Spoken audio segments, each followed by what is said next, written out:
रोज का वचन। रोज के वचन में आपका स्वागत है। दिन 231। सुलेमान के श्रेष्ठ गीत अध्याय 5। सुलेमान के श्रेष्ठ गीत अध्याय 5। हे मेरी बहन, हे मेरी दुल्हन, मैं अपनी बारी में आया हूँ। मैंने अपना गंधरस और बलसान चुन लिया। मैंने मधु समेत छत्ता खा लिया। मैंने दूध और दाखमधु पी लिया। हे मित्रों, तुम भी खाओ। हे प्यारो, पियो, मनमाना पियो। मैं सोती हूँ, परंतु मेरा मन जागता है।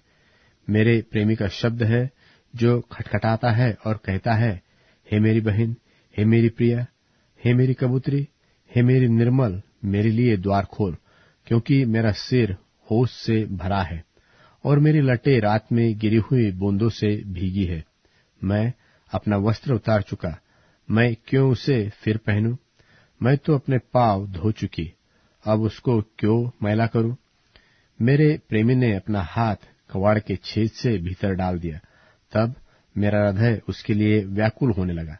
मैं अपने प्रेमी के लिए द्वार खोलने को उठी और मेरे हाथों से गंधरस टपका और मेरी अंगुलियों पर से टपकता हुआ गंधरस बिंडे की मूठों पर पड़ा।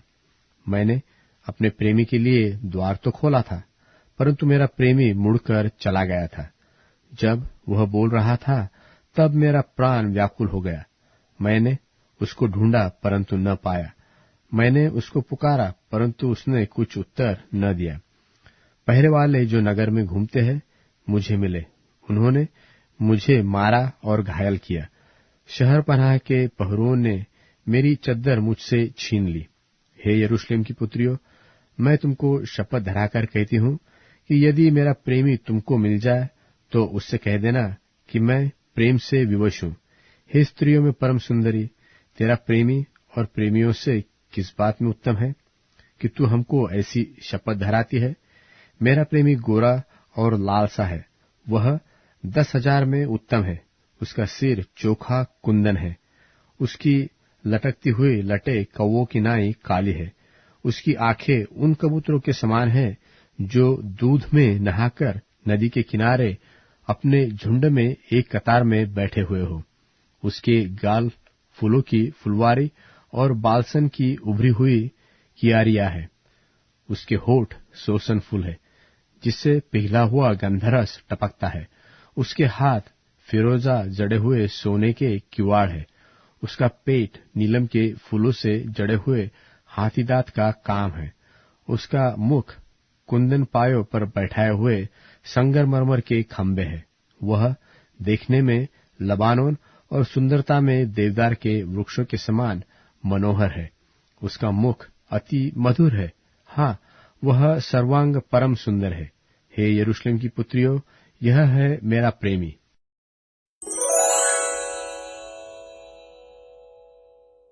सुलेमान के श्रेष्ठ गीत अध्याय 6।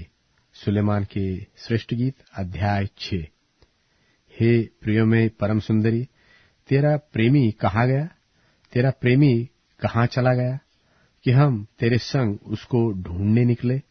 मेरा प्रेमी अपनी बारी में अर्थात बालसान की कियारियों की ओर गया है, ताकि बारी में अपनी भेड़ बकरियां चराए और सोसन फूल बटोरे।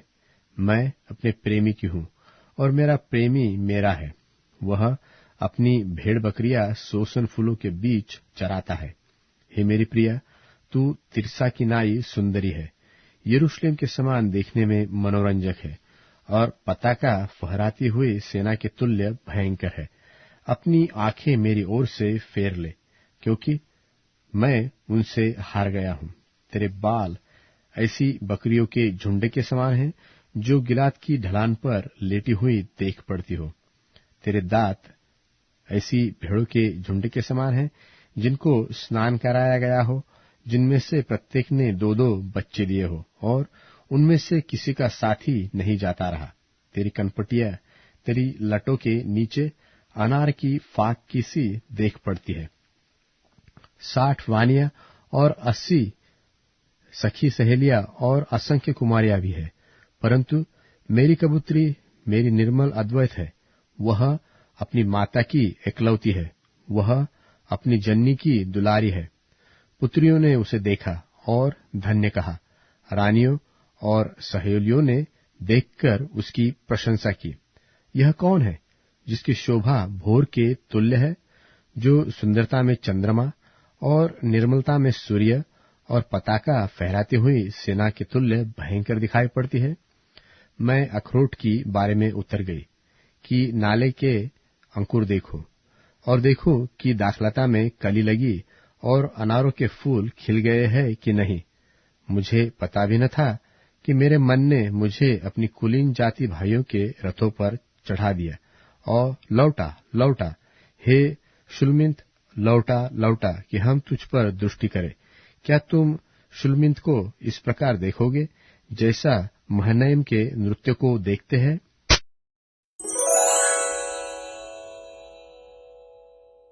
सुलेमान के श्रेष्ठ गीत अध्याय 7। सुलेमान के श्रेष्ठ गीत अध्याय 7। हे कुलीन पुरुष की पुत्री, तेरे पांव जूतियों में क्या ही सुंदर है। तेरी जांघों की गोलाई ऐसे गहनों के समान है जिनको किसी निपुण कारीगर ने बनाया हो। तेरी नाभि गोल कटोरा है जो मसाला मिले हुए दाख मधु से पूर्ण हो। तेरा पेट गेहूं के ढेर के समान है जिसके चहुं ओर सोसन के फूल हो। तेरी दोनों छातियां मुर्गनी के 2 जुड़वे बच्चों के समान है। तेरा गला हाथी दांत का गुम्मट है। तेरी आंखें हेशबोन के उन कुंडों के समान है जो बत्रपिम के फाटक के पास है। तेरी नाक लबानोन के गुम्मट के तुल्य है जिसका मुख दमिश्क की ओर है। तेरा सिर तुझ पर करमेल के समान है और तेरे सर के लटके हुए बाल अर्गवानी रंग के वस्त्र के तुल्य है। राजा उन लटाओं में बंधुआ हो गया है।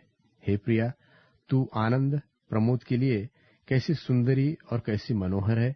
तेरा डील डौल खजूर के तुल्य है। तेरी छातियां अंगूर के गुच्छे के समान दिख पड़ती है।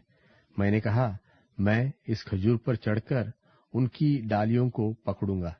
तेरी छातियां अंगूर के गुच्छे हो और तेरी श्वास का सुगंध सेबों के समान हो, और तेरा मुखड़ा उत्तम दाख मधु के समान हो जो मेरे प्रेमी की ओर सीधी बहती चली जाती है और खाने वालों के ओठों पर से धीरे धीरे बह जाती है।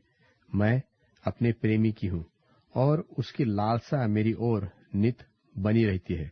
हे मेरे प्रेमी, चल हम खेतों में निकल जाए और गांवों में रात बिताए, फिर सवेरे उठकर दाख की बारियों में चले और देखे कि दाखलता में कली लगी है और उसमें फूल खिले हैं और अनार फूले हैं व नहीं। वहां मैं तुझको अपना प्रेम दिखाऊंगी। दूधा फलों की सुगंध आ रही है और हमारे द्वारों पर क्या नए क्या पुराने सब भांति के उत्तम फल है जो मैंने ही मेरे प्रेमी के लिए इकट्ठे कर रखे हैं।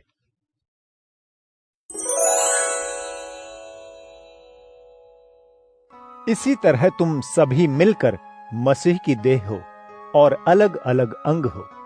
परमेश्वर ने चर्च में अलग अलग लोगों को नियुक्त किया है।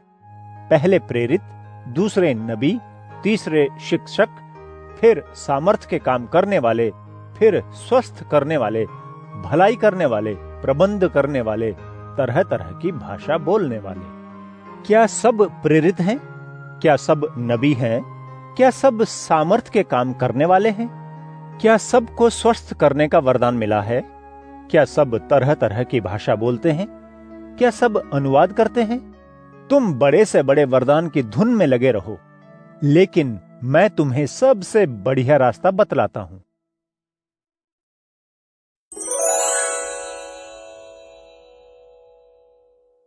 पहला कुरिन्थियों अध्याय 13। यदि मैं इंसानों और स्वर्गदूतों की भाषाओं में बोलूं, लेकिन मेरे पास प्रेम न हो, तो मैं ठनठन करने वाला पीतल और झंझनाती झांझ की तरह हूं। यदि मैं नबूवत कर सकूं और सारे भेद और ज्ञान की बातें जान लूं और पहाड़ों को हटाने लायक विश्वास भी मेरे पास हो, लेकिन प्रेम न हो, तो मैं कुछ भी नहीं। यदि मैं अपना सब कुछ दान कर डालूं और अपनी देह को जलाए जाने के लिए दे दूं, लेकिन दूसरों से प्रेम न रखूं, तो मुझे कुछ फायदा नहीं। प्रेम धीरज रखता है, दयालु है, यह जलन नहीं रखता, डींगे नहीं मारता, ना ही घमंड करता है, बदतमीजी नहीं करता, अपना फायदा नहीं देखता, झल्ला नहीं उठता, लोगों द्वारा पहुंचाई चोटों का लेखा जोखा नहीं रखता, अन्याय से खुश नहीं होता, लेकिन सच्चाई से खुश होता है। यह सब कुछ सह लेता है, सब बातों में हमेशा भरोसा रखता है, सब बातों की आशा रखता है, सब कुछ सहता जाता है। प्रेम कभी खत्म नहीं होता है। नबूवतें हो तो समाप्त हो जाएंगी, भाषाएं हो तो जाती रहेंगी, यदि ज्ञान है तो उसका अंत हो जाएगा। इसलिए कि हमारा ज्ञान और हमारी नबूवतें भी अधूरी हैं।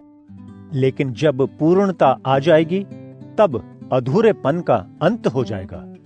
जब मैं बच्चा था, बच्चों का सा मन था, उन्हीं की तरह बातें करता था और उन्हीं की तरह सोच थी। लेकिन जवान हो जाने पर मैंने बच्चों वाली सारी हरकतें छोड़ दी। अभी हमें दर्पण में धुंधला सा दिखता है, लेकिन उस समय हम आमने सामने देखेंगे। अभी हमारा ज्ञान अधूरा है, लेकिन बाद में हमारा ज्ञान पूरा होगा, जैसे परमेश्वर मुझे पूरी तरह से जानते हैं। लेकिन अब विश्वास, आशा, प्रेम, ये तीनों हमेशा बने रहने वाले हैं, लेकिन इनमें सबसे बड़ा प्रेम है।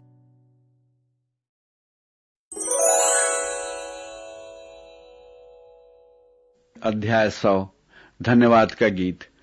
पृथ्वी के लोगों, प्रभु का जय घोष करो, आनंद से प्रभु की सेवा करो, जय जयकार करते हुए उसके सम्मुख आओ।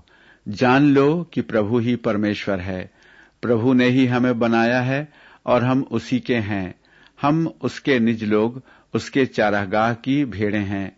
उसके भवन के द्वारों से स्तुति बलि के साथ उसके आंगनों में स्तुति गाते हुए प्रवेश करो। उसकी सराहना करो, उसके नाम को धन्य कहो।